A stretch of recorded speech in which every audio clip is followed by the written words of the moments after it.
A chromosome consists of a DNA molecule package together with proteins. Now, let's examine how DNA is packaged into chromosomes, the structures that carry genetic information. The main com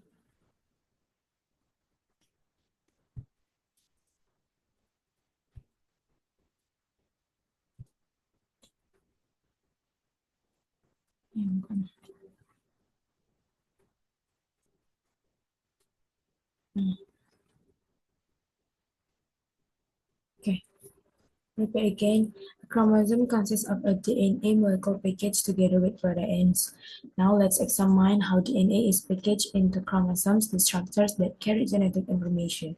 The main component of the genome in most bacteria is a double-stranded circular DNA molecule that is associated with specific proteins. A bacterial chromosome differs from an eukaryotic chromosome in that a eukaryotic chromosome consists of a single linear DNA molecule associated with a large number of proteins.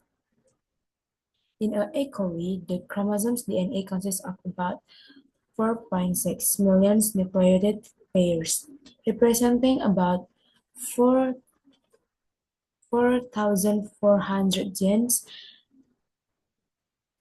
This is 100 times more DNA than is found in a typical virus, but only about 1,000 as much DNA as in a human somatic cell. Even so, there is a tremendous amount of DNA to be packaged in such a small container.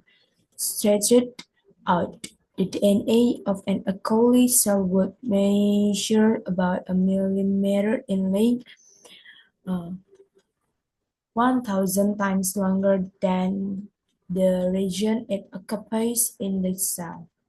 Within a bacterium, however, certain proteins cause the chromosome to child and superchild. Densely packing is it so that it fills only part of the cell. Kromosom terdiri dari molekul DNA yang dikemas bersama protein. Sekarang, mari kita periksa bagaimana DNA dikemas ke dalam kromosom. Struktur yang membawa informasi genetik, komponen utama genom pada sebagian besar bakteri adalah molekul DNA melingkar beruntai ganda yang dikaitkan dengan protein tertentu. Kromosom bakteri berbeda dari kromosom eukariotik karena kromosom eukariotik terdiri dari molekul DNA linear tunggal yang dikaitkan dengan sejumlah besar protein. Pada E. coli, DNA kromosom terdiri dari sekitar 4,6 juta pasangan nukleotida yang mewakili sekitar 4.400 gen. Ini adalah 100 kali lebih banyak DNA daripada yang ditemukan pada virus biasa. Tetapi hanya sekitar 1/1000 DNA seperti pada sel somatik manusia. Meskipun demikian, itu adalah jumlah DNA yang sangat besar untuk dikemas dalam wadah sekecil itu. Jika direntangkan, DNA sel E. coli akan berukuran sekitar 1 mm panjangnya, 1000 kali lebih panjang dari wilayah yang ditempatinya di dalam sel. Namun, di dalam bakteri, protein tertentu menyebabkan kromosom menggulung dan menggulung super, menggemasnya dengan rapat sehingga hanya mengisi sebagian sel. DNA, the double helix. Shown below is a ribbon model of DNA with each ribbon representing one of the polynucleotide strand.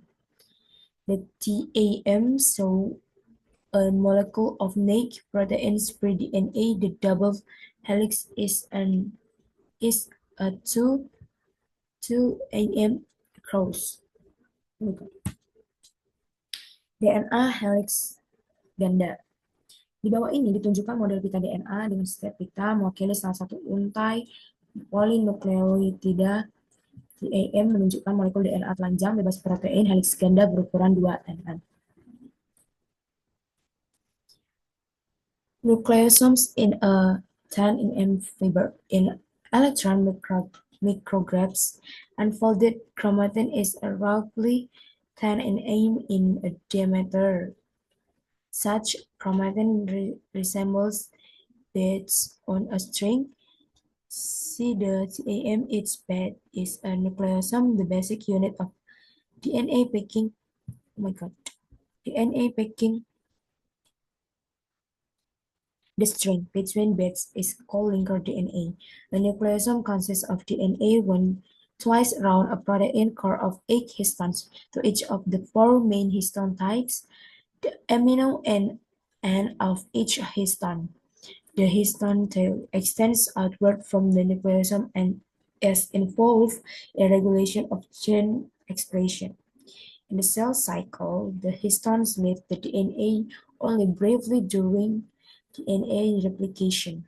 Generally, they do same during the process of transcription, which requires access to the DNA by transcription proteins. Nukleosomes dalam serat 10 nm. Dalam mikrograf elektron, kromatin yang tidak terlipat berdiameter sekitar 10 nm terserat 10 nm. Kromatin tersebut menyerupai manik-manik pada tali. Setiap manik-manik adalah nukleosom, unit dasar pengemasan DNA. Tali di antara manik-manik disebut DNA penghubung. Nukleosom terdiri dari DNA yang dililitkan 2 kali sekitar inti protein yang terdiri dari 8 histon. Masing-masing 2 dari 4 jenis histon utama. Ujung amino dari setiap histon atau ekor histon memanjang keluar dari nukleosom dan terlibat dalam pengaturan ekspresi gen. Dalam siklus sel, histon meninggalkan DNA hanya sebentar selama replikasi DNA. Umumnya, mereka melakukan hal yang sama selama proses transkripsi yang memerlukan akses ke DNA oleh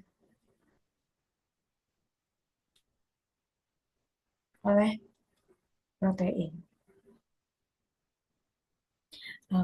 Euchromatin, heterochromatin. A recent technique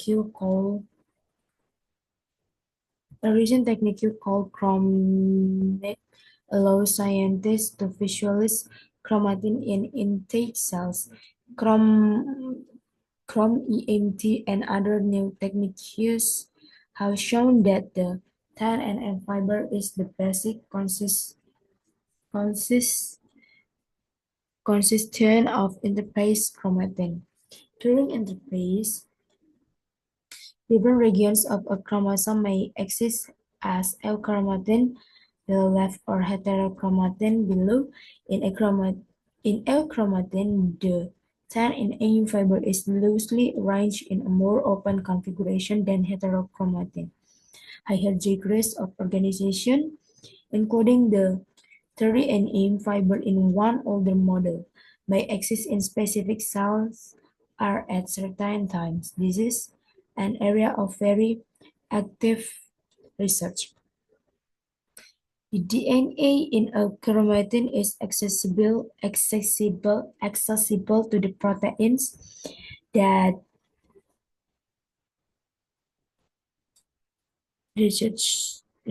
carry out transcription, and its genes can be expressed. In heterochromatin, the 10 nm fiber is more densely arranged and less accessible to these proteins.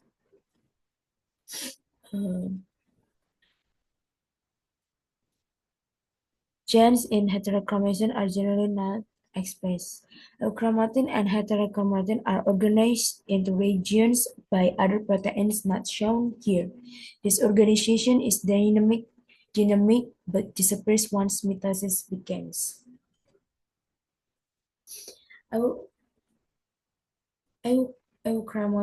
Euchromatin atau heterochromatin. Teknik terbaru yang disebut ChromeEMT memungkinkan para ilmuwan untuk memvisualisasikan kromatin dalam sel utuh ChromeMT dan teknik baru lainnya setelah menunjukkan bahwa serat 10 nm adalah penyusun dasar kromatin interfase. Selain interfase, berbagai daerah kromosom dapat muncul sebagai euchromatin kiri bawah atau heterochromatin bawah. Dalam euchromatin, serat 10 nm tersusun longgar dalam konfigurasi yang lebih terbuka daripada heterochromatin. Tingkat organisasi yang lebih tinggi termasuk 30 nm dalam satu model lama dapat muncul dalam sel-sel tertentu atau pada waktu-waktu tertentu. Ini adalah bidang penelitian yang sangat aktif. DNA dalam euchromatin dapat diakses oleh protein yang melakukan transkripsi dan gennya dapat diekspresikan dalam heterochromatin serat NM tersusun lebih padat tersusun lebih padat dan kurang dapat diakses oleh protein-protein ini. Gen dalam heterokromatin umumnya tidak diekspresikan. Eukromatin dan heterokromatin disusun menjadi daerah-daerah oleh protein lain yang tidak ditampilkan di sini. Organisasi ini bersifat dinamis tetapi menghilang setelah mitosis mitosis dimulai.